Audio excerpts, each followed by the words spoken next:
Bonjour à tous, bienvenue pour cette nouvelle bulle lunaire.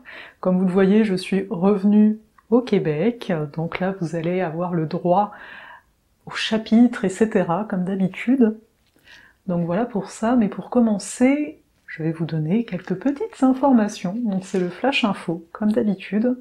Donc déjà, dans un premier temps, je viens vous annoncer qu'il y a un recalibrage stellaire de feu, donc le soin de groupe à distance, sur don volontaire. Donc ce sera le 4 décembre.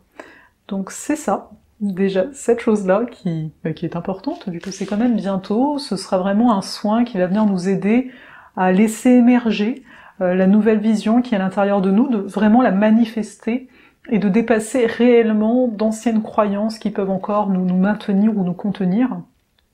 Ensuite, j'annonce officiellement que la formation L'Alchimie des Astres va repartir, donc au mois de janvier. Je vous mets tous les liens, comme d'habitude, en commentaire de la vidéo. Donc c'est une formation vraiment pour apprendre à interpréter votre carte du ciel, mais également la carte du ciel des autres personnes de votre entourage, de qui vous voulez, j'ai envie de dire. Donc ça commence en janvier et ça se terminera au mois de juin. Donc c'est vraiment une aventure qu'on va passer ensemble. Donc si jamais, n'hésitez pas à aller regarder et à vous inscrire. Voilà, cela est dit, cela est fait. Je vous prépare aussi d'autres petites choses, notamment je pense bien pour le solstice, mais ça je vais vous en parler dans la prochaine vidéo, lors de la pleine lune qu'on aura le 12 décembre. Et puis avant ça, peut-être dans l'infolettre aussi. Donc oui, l'infolettre est toujours importante, donc n'hésitez pas à y aller. Cela est dit, cela est fait, nous allons pouvoir entrer dans ce nouveau cycle que j'ai intitulé, je vais lire, passer de l'absolu à l'expérience. On rentre dans une nouvelle lune en Sagittaire, où on est dans l'absolu, on est dans des notions, on est quelquefois dans de l'abstrait, dans des idéaux. Et la pleine lune, elle, en date du 12 décembre, sera en Gémeaux. Et là, on est davantage dans l'expérimentation, dans l'amusement, dans une légèreté qu'on n'a pas forcément dans cette lunaison du 26 novembre, vu que l'élément air n'est pas présent. Mais toutefois, vous allez le voir, c'est vraiment un cycle très important qui s'amorce, parce que le dernier cycle, vous avez dû le voir, il y a eu une grande lucidité qui est apparue avec les énergies scorpions. Donc d'aller voir au fond de nous qu'est-ce qui nous fait vraiment peur, d'aller voir en nous ce qu'on nomme nos ombres. On s'entend nos ombres, c'est les parties qu'on a mis de côté, qu'on a cachées. C'est pas forcément des parts qui sont dangereuses en tant que telles, mais qu'on a pu identifier comme dangereuses si elles remontaient à la surface par rapport à ce qu'on a vécu avant.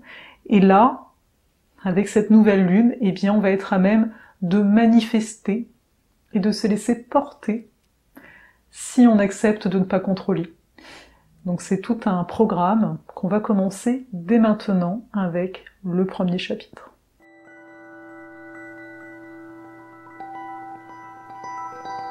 Accepter la vérité pour la partager et donc la manifester.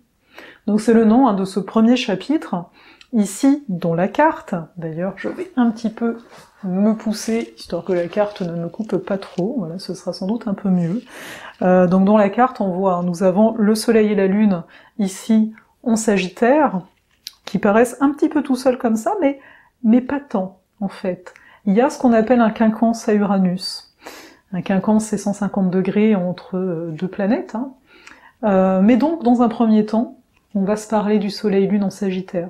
Comme je le mentionnais avant, dans l'énergie ici du Sagittaire, on peut avoir beaucoup de choses dans notre esprit, ce qu'on appelle des idéaux. Donc des objectifs aussi, donc des choses qui sont reliées à une part de nous, on va dire, à son maximum de son potentiel, mais qui ne sont pas encore manifestées. D'autant plus qu'on est en période de nouvelle lune. Par conséquent, les choses émergent, elles ressortent, suite au dernier cycle en plus qu'on vient de vivre, je vous disais, il y avait une notion de lucidité, et là j'ai envie d'amener une notion de translucidité. Donc c'est-à-dire transcender la lucidité, aller au-delà de cette lucidité, et que faire de cette lucidité? C'est une chose de voir, et puis on peut être tétanisé par rapport à ce qu'on a découvert sur soi, mais donc que faire ici avec l'énergie du Sagittaire qui permet une certaine expansion? C'est là que c'est intéressant. Jupiter, maître du Soleil et de la Lune, étant donné que c'est le maître du Sagittaire, se retrouve aussi en Sagittaire. Et ce qui est intéressant, c'est qu'il est conjoint à Vénus. Une Vénus, on va le voir, qui vient d'entrer en Capricorne. Pourquoi c'est intéressant? Parce que Vénus, maîtresse du Taureau, où se situe qui? Uranus, je vous le disais là au tout début, Uranus est en quinquance à la nouvelle lune. Donc ça veut dire quoi? Ça veut dire qu'on peut ressentir énormément de tension. Une tension qui est amplifiée quelque part par l'opposition à Mars, mais on verra ça plus tard. Donc en fait ça nous donne quoi? Uranus c'est l'individualité, c'est l'originalité, c'est également la libération. Et là, il est en Taureau. Donc il y a un changement de forme. Un changement de forme de quoi? Le Soleil nous parle d'identité, notamment. En Sagittaire, on nous parle de s'ouvrir, de s'expanser, de partager des choses qui sont restées dans l'abstrait pendant tout ce temps, mais qui demandent ici donc une nouvelle forme. Mais ça peut être, donc pourquoi il y a une tension en tant que telle? Parce que c'est totalement nouveau. Parce que là, Uranus, c'est quand même en signe de terre, il dit il est temps d'amener dans la matière, alors que le signe du Sagittaire, pourquoi des signes sont en quinquance quand entre guillemets ils n'ont aucun rapport, tandis que le Sagittaire, lui, il est davantage dans les idées, il n'est pas dans ce concret-là. Alors on sent, c'est pas sa job, en termes d'énergie encore une fois, ne mettez pas tout dans le même panier. Et ici, on voit qu'Uranus est soutenu par Jupiter, il est soutenu par Vénus, il y a un trigone en fait, et ça nous dit quoi? Je vous parle des aspects, mais en gros on pourrait voir les choses ainsi, à savoir arriver d'une à répondre à nos propres besoins, des besoins d'expansion, lune en Sagittaire, des besoins d'expansion, ici alliés au Soleil, on a envie de se redéfinir à l'extérieur d'une façon ou d'une autre, on a envie, on a besoin d'enthousiasme, de vivre en fait pleinement, il y a de ça aussi dans l'énergie du Sagittaire. Et là Uranus, lui, nous encourage à nous renouveler, nous encourage à voir les choses sous un autre angle. C'est-à-dire que là, tout le dilemme, entre guillemets, de cette lunaison, c'est de parvenir à la fois de nommer nos besoins profonds, à savoir, ici on a toujours le Nord en Cancer, donc profondément, j'ai besoin de ci, ou j'ai besoin de ça, notamment en prenant en considération qu'est-ce qui se passe dans le monde. Donc, de parvenir à voir cela, d'une façon limite détachée, et en même temps de voir de quoi j'ai envie. Vénus, elle est rentrée en Capricorne. On a eu tout le temps, là, avant, en Sagittaire, de découvrir, d'essayer des choses qui pouvaient nous appeler, et là, en Capricorne, c'est d'un coup, ok, j'ai besoin que ça devienne concret, j'ai besoin d'une structure qui me parle, pour pouvoir m'élever, parce qu'elle est conjointe à Jupiter, donc ça accentue ce côté d'avoir envie, d'avoir du plaisir, d'avoir envie de choses dans la vie qui nous font du bien, mais on se rend compte, avec l'aspect à Uranus, que ça ne peut plus être comme avant. Tout ça pour vous dire quoi? C'est qu'à la fois, c'est d'arriver à considérer son propre cœur, c'est-à-dire, voilà, moi j'ai envie de vivre telle et telle chose, de façon peut-être un peu égoïste, mais en même temps de parvenir à voir les choses sous un angle bien plus grand que notre petite personne, à savoir de dire, ok, moi j'ai envie de vivre ça, donc ça va demander telle ou telle décision de ma part, Vénus elle est en Capricorne, c'est un signe qui va venir structurer, en plus avec Saturne, Pluton qui sont là depuis un moment, ok, là on arrive dans la matière, on arrive à faire un bilan, mais un bilan pas en mode intérieur, ça on l'a fait lors du dernier cycle, un bilan extérieur, on amène sur la place publique, et donc voilà, reconnaître ça, et en même temps se dire, ok, mais en même temps, il y a telle et telle chose qui ont été mis en place, qui sont bien, qui me vont bien en fait. Il y a peut-être juste un aspect qui me va pas, et donc c'est celui-là où peut-être mes proches ne vont pas me reconnaître, ou peut-être moi-même, je ne vais pas, à l'heure actuelle, je ne me reconnais pas, et j'ai du mal à renaître à moi avec ça. Donc, c'est vraiment, comment dire, on parle vraiment de oser, pour moi c'est un mot qui va beaucoup avec Uranus, d'autant plus qu'Uranus est opposé à Mars, la planète de l'action, un Mars qui est en Scorpion, qui nous parle de nommer nos vérités, qui nous parle d'être totalement vrai, de plus être dans l'apparence, qui était propre peut-être à l'énergie de la Balance, où on voulait pas blesser, etc. Et là, on est gorgé de cette énergie Balance. Oui, on ne veut toujours pas blesser qui que ce soit, mais en même temps, on est là pour agir. Mars en Scorpion est là pour agir. Il n'est pas là pour rester dans les non-dits ou dans des considérations un petit peu abstraites. On est dans limite, il limite j'ai envie de dire, ça vient de la survie que de devoir agir, que de devoir faire quelque chose. Le fait est, c'est que c'est opposé à Uranus, et donc, on va dire toute la difficulté, entre guillemets, tout le challenge, c'est de parvenir à agir dans la justesse. Chose qui nous a été donnée juste avant avec l'énergie de la balance, cette justesse-là. C'est-à-dire, ok, j'ai une tension, ok, je sais que ça va changer, mais à moi de ne pas faire ça n'importe comment. À moi d'arriver à dealer avec cette tension interne pour poser les choses du mieux possible. On s'entend? Du mieux possible, bah ça veut dire ce que ça veut dire. C'est-à-dire qu'ici, je ne cherche plus le contrôle, même si avec la Vénus en Capricorne, on aimerait contrôler. On voit que ce n'est pas le cas. Il faut vraiment arriver à accepter finalement que on contrôle rien dans la vie et que les imprévus, bah, c'est ce qui fait notre vie et que ce n'est pas parce que quelque chose arrive qu'on n'avait pas planifié forcément que tout doit s'écrouler. On n'a pas de ça. Quand on le voit dans la carte, on va le voir après, hein, Pluton est assez sage, hein, par exemple, on a d'autres aspects qui sont là en soutenance de tout ça. Donc, c'est un peu, pour le dire autrement, une naissance à nous-mêmes de façon autre, et qui va ouvrir des possibles, qui va ouvrir d'autres voies. Et d'arriver donc à faire la part des choses entre moi, le nouveau moi qui est en train de naître, et je dois lui laisser de l'espace pour cela, et prendre des décisions qui s'imposent pour cela aussi, et en même temps, respecter le plus possible l'ensemble. Encore une fois, ce n'est pas parce que je décide quelque chose pour moi de façon individuelle ou que ça me touche dans mes émotions, hein, Mars Scorpion est quand même bien imbibé d'émotions et on pourrait réagir au lieu d'agir, que je dois me dire que si je fais ça, il y a tout ça qui s'écroule. Vraiment ici, accepter qu'on ne sait pas, que la vision, elle va se construire à partir de ce point-là, mais qu'à l'heure actuelle, si vous avez des idées des choses, on va s'en reparler avec Mercure là dans un instant dans le prochain chapitre, c'est pas la réalité forcément. Donc, c'est d'accepter aussi ce qui est là. Hein. Le fait que Vénus soit en Capricorne, c'est accepter ce qui est présent.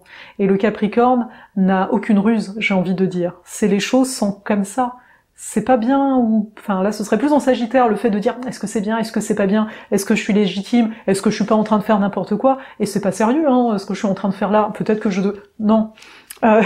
La Vénus Capricorne, elle nous dit vraiment qu'il n'y a ni bien ni mal ici. Il y a des faits. Voilà, les faits sont tels qu'ils sont.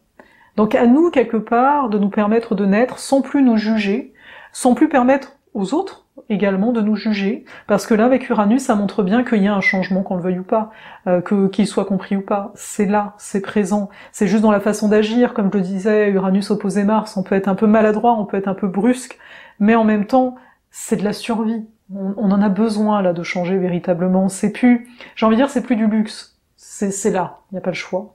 Donc le tout c'est vraiment d'accepter déjà ok t'as changé, tu peux plus revenir dans le passé. C'est plus une option en fait. Donc comment je peux faire là dans le concret, dans les faits, pour que tout prenne place du mieux possible.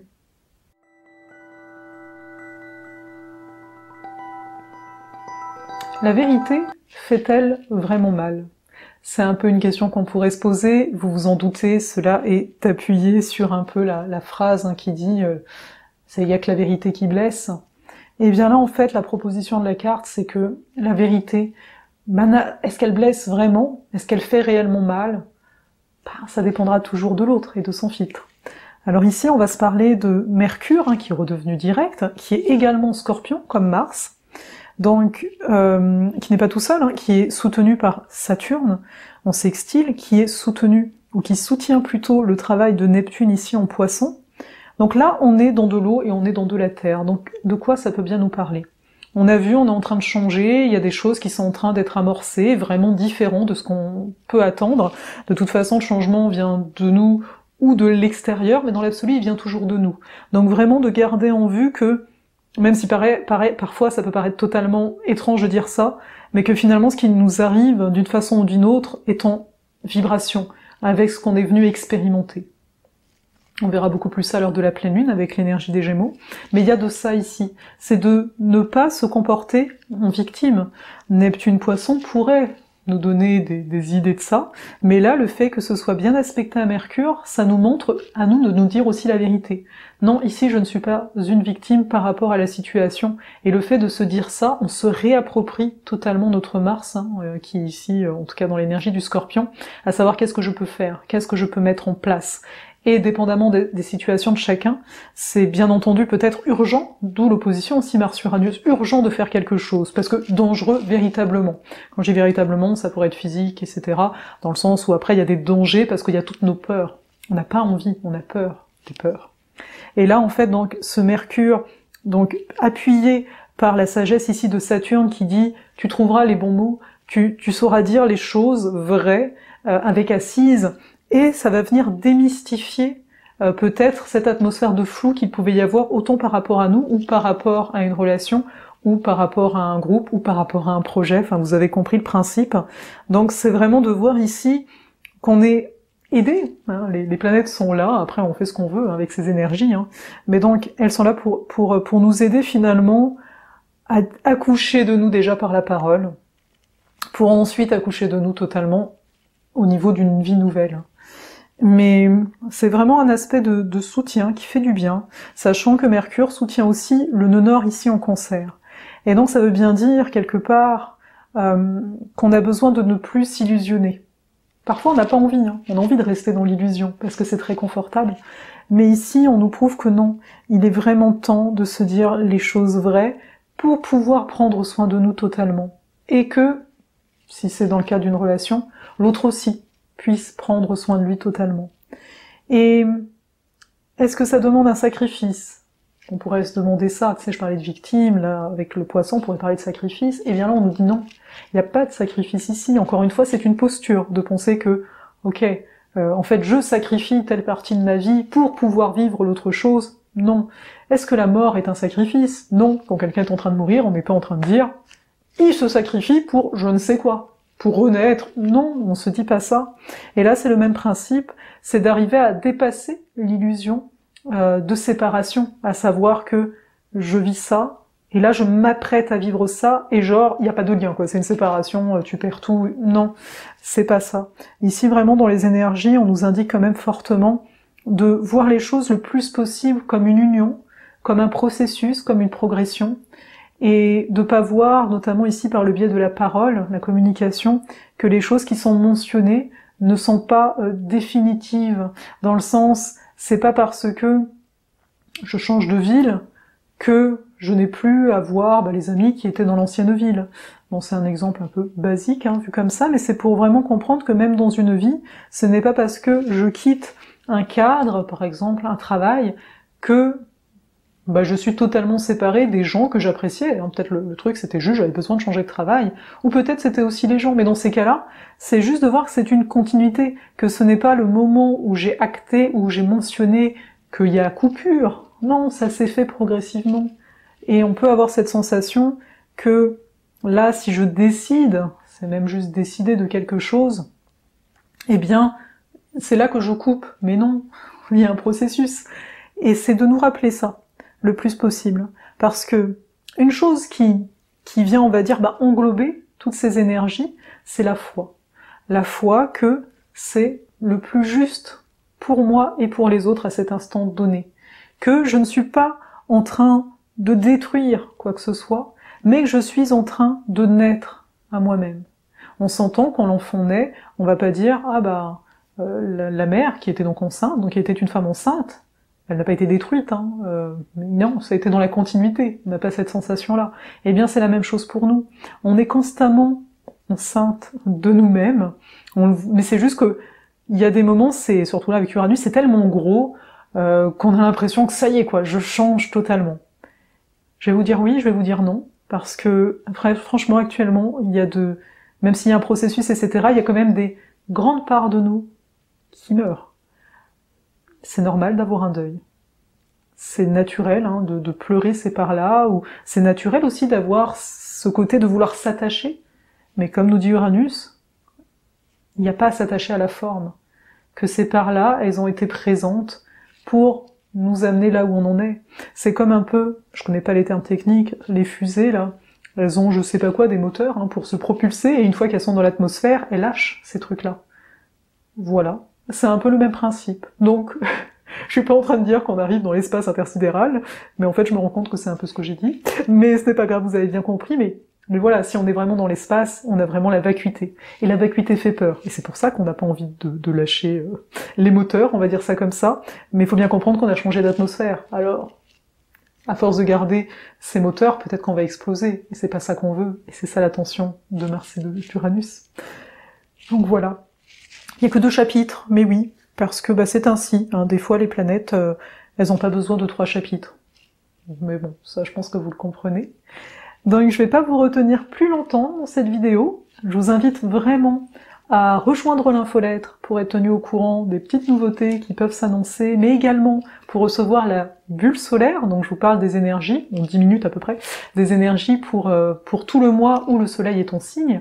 Là par exemple, il va y avoir donc la bulle solaire en Sagittaire, donc le soleil en Sagittaire, donc je vous parle de ça, donc c'est à partir du 23 novembre jusqu'au 23 décembre, donc au cas où, n'hésitez pas à rejoindre l'infolettre.